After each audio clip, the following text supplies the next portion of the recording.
What are you thankful for on day 13 of 30 days of thanks? And what do you do when you find out that the door is slamming shut? This was the third time that he spent 6 hours staring at me. But something had changed.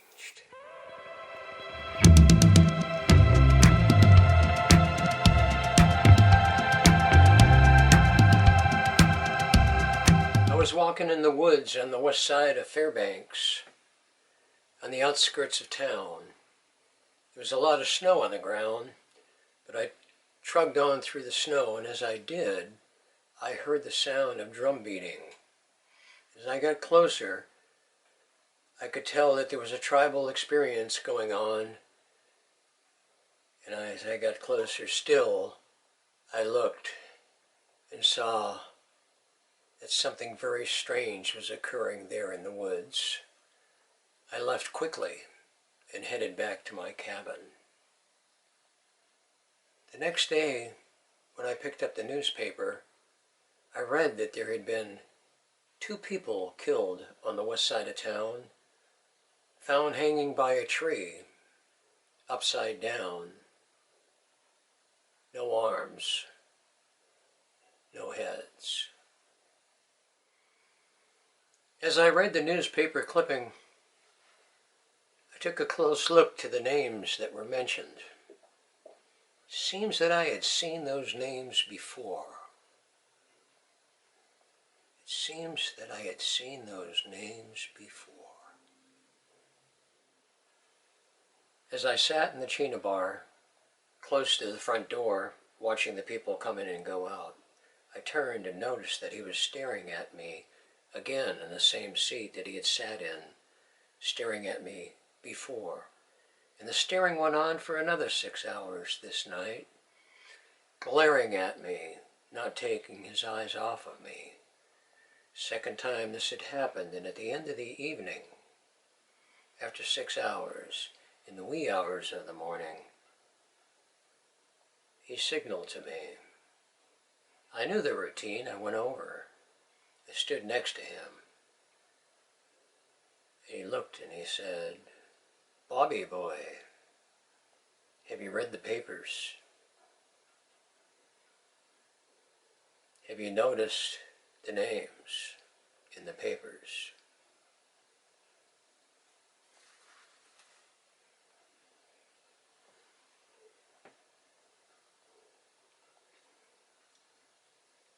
Take a look at the next 2 names.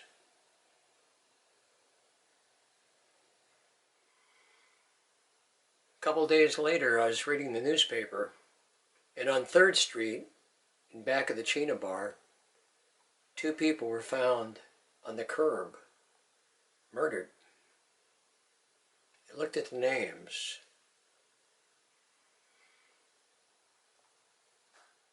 Oh yes, there was a lot of violence taking place, and it all seemed to be coming from one direction. I wasn't liking what I was seeing, but I had so many things to do that, quite honestly, I couldn't pay attention to just that one fact, but it haunted me, because he wasn't coming in anymore. There was a lot of action that took place continuously at the China Bar Club, so it was impossible for any one thing to completely occupy your attention. There was a band that played there every night. They were pretty good, but they played every single night, 7 days a week, for 2 years. And although we liked that band, I have to admit, after a while, it did get a little old hearing the same band every single night. Still, we liked them. They played a combination of rock and roll and old country music, things like Hank Williams, and the type of music that would invoke your emotions, particularly if you lived in the country. I remember listening to some Hank Williams and dancing with the different native girls. It was a lot of fun. It was a wonderful experience because it was something that all of the country folks could relate to. So we had a good time. And there were many other things that happened as well. Good conversations, great pool games, and the feeling of camaraderie when there was peace in the bar. In 1972, a few months before I came out of college, I had gone to the Chesapeake Bay Invitational weightlifting meet, and there I had met Bob Christ, who was the national chairman of weightlifting at the time. We formed a good friendship, and we were communicating while I was in Fairbanks, Alaska. He sent me a letter inviting me to come to the Junior Nationals, and boy was I exciting because my lifting was going really good at the gym. And I sent in my entry form, and the form was accepted, and now I had an invitation to go to the Junior National meet representing the United States Army. The problem is, I would have to get the funding to go. So I went and talked to the top. That is, the sergeant in charge of the troops in my barracks, and he got really excited about it. A few weeks later, he called me in. He said, "Bob, sit down." He was really kind to me, just the opposite of the way the captain had treated me. And he says, "I found some support for you."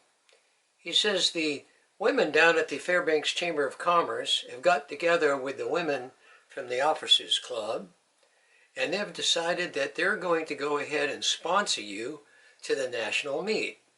They've put together their funds, they've got the money ready for you, you're going to be able to go and have a good time, represent the United States Army, and we're going to provide you with a hop. You'll be flying out of Eielson Air Force Base a few miles down the road from here." Boy, was I excited. As I continued training for the Junior National meet, which was going to be held in Washington, D.C., I noticed that some of the troops that were coming in off of the mountains, some of the paratroopers, were paying special interest to my lifting. They wanted to learn how to lift too, and I thought, well, why not? Why not take some of my time out, train these guys how to lift? It would certainly help them when they were going out into the mountains, being stronger, being faster, being able to do some of the things that would allow them to have extra resource. Well, they were quick learners, and within a short period of time, they were putting out some enormous lifting. So good that we felt like we could form a team, and we did. It was about that time that the Army gave me my own gym. It was called Gym Number 2, and it was a little bit further out, very private, but fairly easy to get to, and the people started flooding in to train. And we had a great time. But for me, most of my serious lifting would take place after I had closed the gym at 9 o'clock. And I would go into the room after I locked up the gym. I had this little room that had one little light bulb. You'd pull the string and the light would go on. There was no paint in that room. And there was one bar, it was an Olympic bar, and all of the weights totaled up to a little over 400 pounds. It was all of the weight I needed to train for the nationals. But with that simple equipment, I was able by myself to train in that room and get stronger and stronger and quicker. My form was increasing. I couldn't believe the gains I was making. My weight was down. I was feeling lean, healthy, and ready to go to Washington.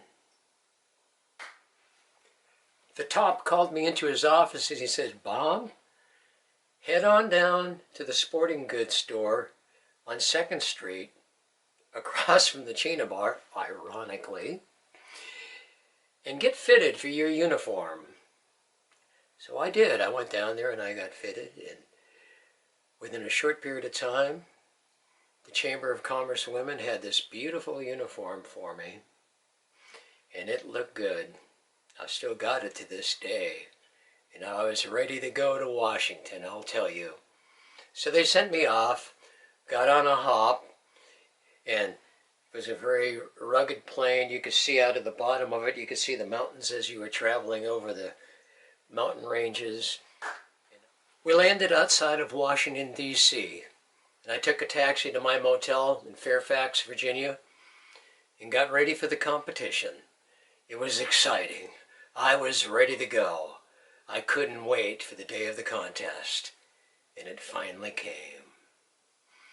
It was 10 o'clock in the morning when I arrived at the site where the meet was going to be held, and as I was getting ready to walk into the meet, a van pulled up and parked and pulled up next to me, and I looked and I couldn't believe it. It was my mother and father in the front seat. The door opened in the back, and 3 of my brothers and sisters got out. My mother and father. My father had gotten off work, drove day and night all the way from Orlando, Florida, into Virginia, just outside of Washington, D.C., with the whole family. No sleep, nonstop. I didn't know they were coming. There they were, my whole family. We hugged. They went inside and they sat in the front row waiting for the national competition to begin. I was so excited. I was ready to explode. My weight class was the 148 3/4 pound class called the lightweight class. The competition was stiff that day. Lifters had come from all around the United States, and we all did well. But by the time we were going into the clean and jerk, the final lift of the day, it was coming down to 3 lifters. Cohen from Atlanta, Walker from San Diego, California, and myself, Bob Favreau from Alaska, representing the Army. Alaska. I was psyched and ready to go. My parents in the front row.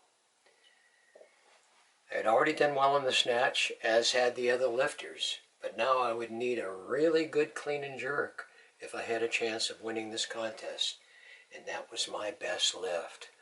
I opened up with 275 pounds, and I made it easily. But I know I would have to have a bigger lift than that in order to win. So I asked for 300 to be put on the bar.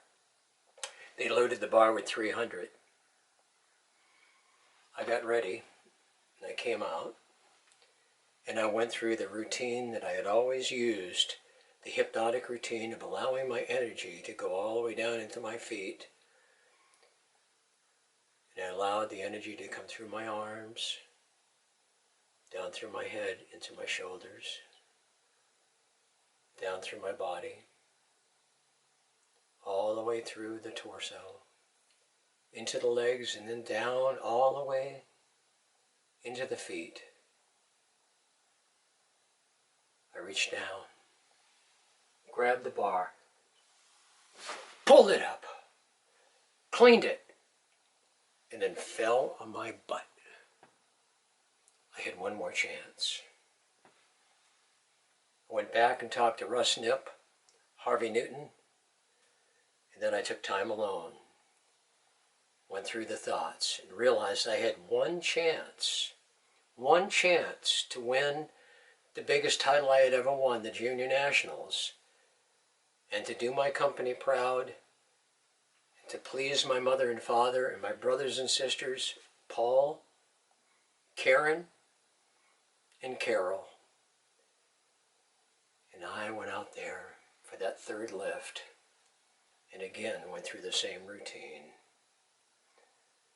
I took the weight, cleaned it, came up out of the clean, stood there, jerked it over the head, and it started to go forward. And I got it under control. Came back, held it over my head, and the referee said, "Down." Boom! And I had won the national title.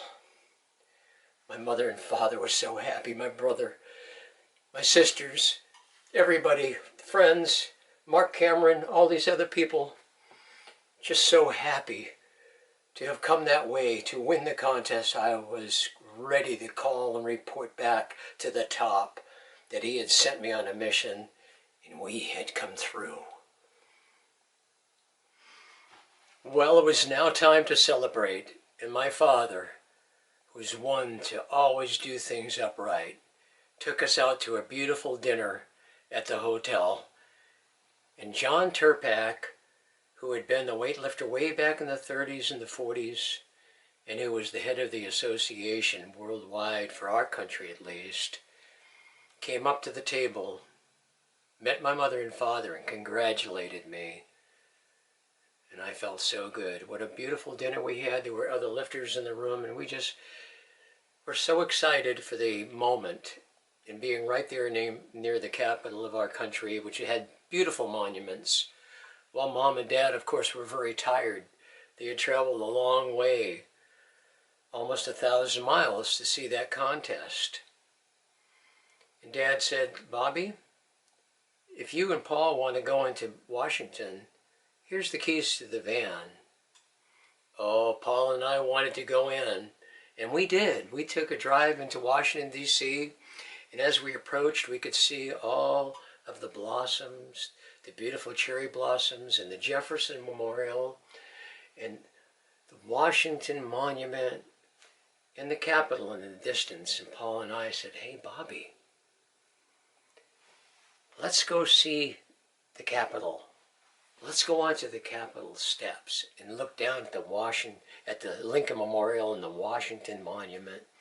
So we did. We drove over to the Capitol, got out, walked up to the steps, and then started climbing the steps, turned around, and we could see the Lincoln Memorial and the Washington Monument. And just then the security guard came up and said, it's after dark, it's late. He says, this is closed now. And my brother turned to him and said, this is my brother Bobby. He just won the national title in weightlifting. And we're here. We just want to celebrate for a few moments. The security guard said, you go ahead.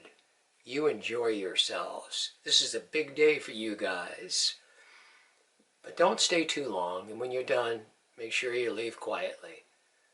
We thanked him. My brother pulled out a joint.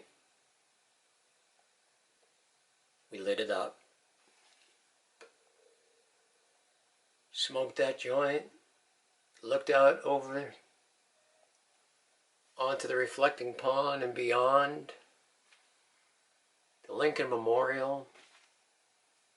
The Washington Monument, all this beautiful structure in back of us.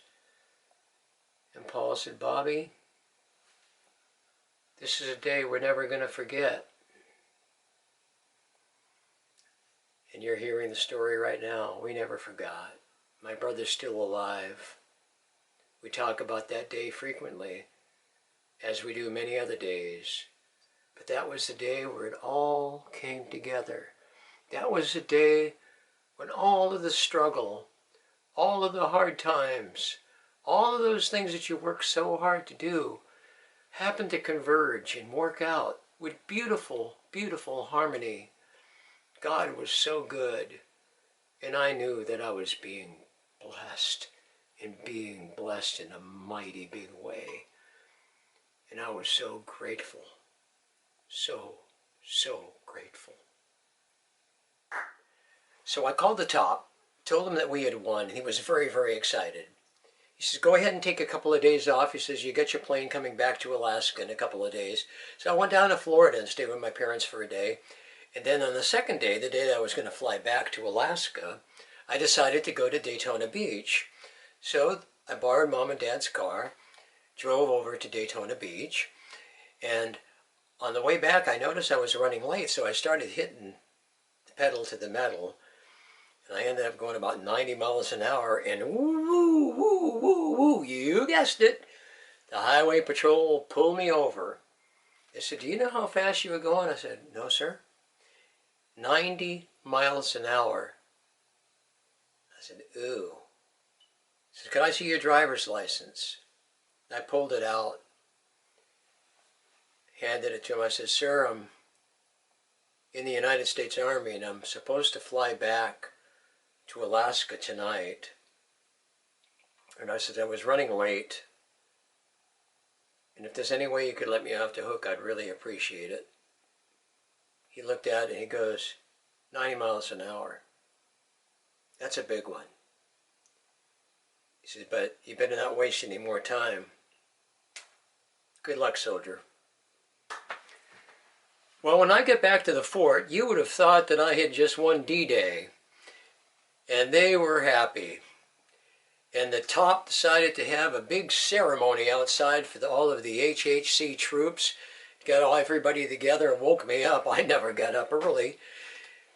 And he says, Bob, come on, Bob. We're all out here. We want you. We're having a big party for you out here. I went out there and they were all at attention.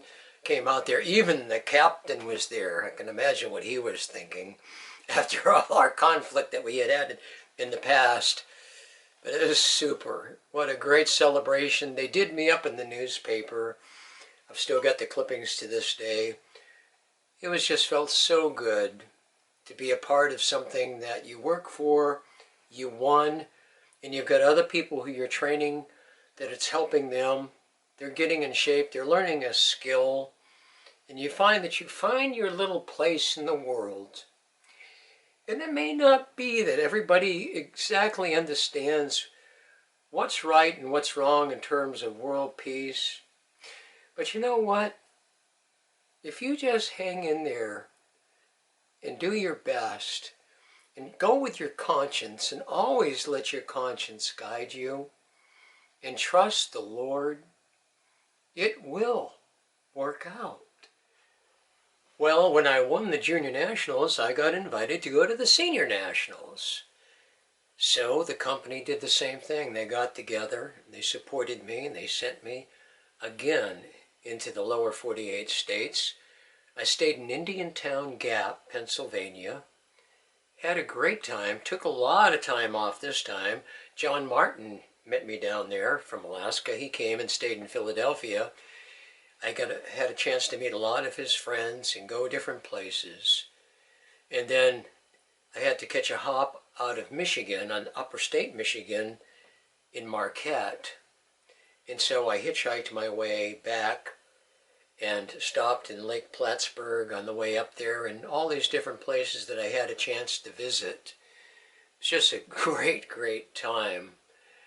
And one of the interesting things that happened at the Senior Nationals is my lifting wasn't the best. I didn't do so hot in the clean and jerk because I opened up too late. Should have opened up a little bit lighter and broke into it slower.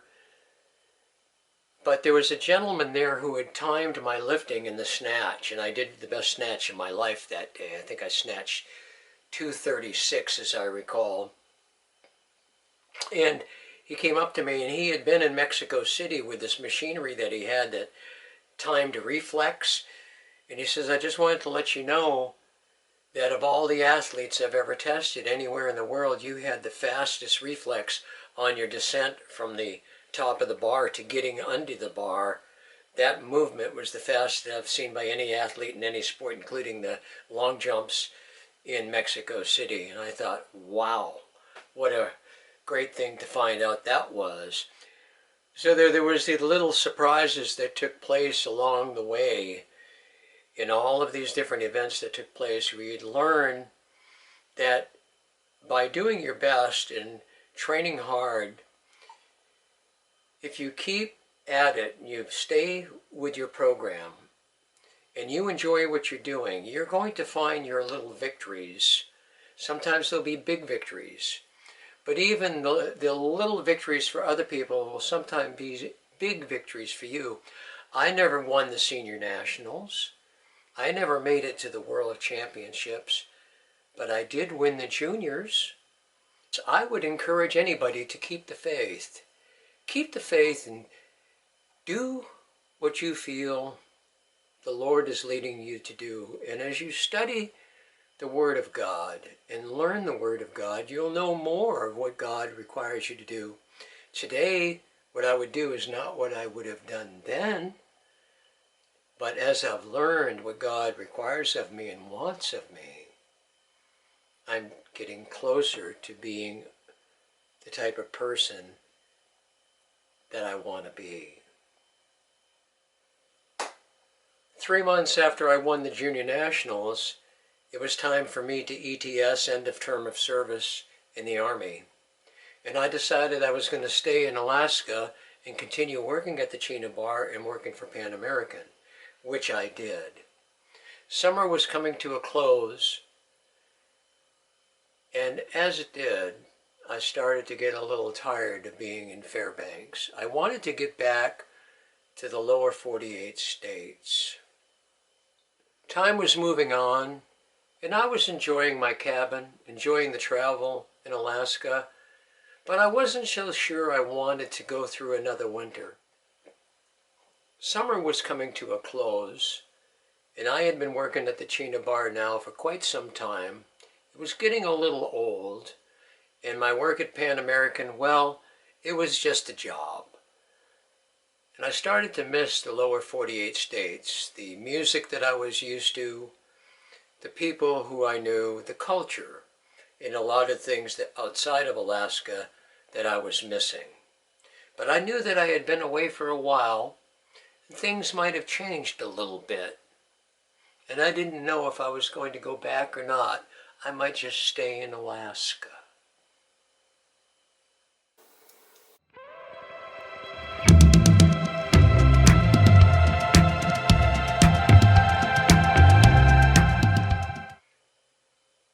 I looked over, and there he was, staring at me once again. Time number 3. It was now October, late into the fall. Starting to get cold in Fairbanks again, and he stared at me. But this time he didn't keep his stare on me, and I noticed he was looking around the room and noticing that the natives really liked me, that I was treating them really good. But he kept staring at me, his eyes not as cold, his eyes staring at me for 6 hours. And then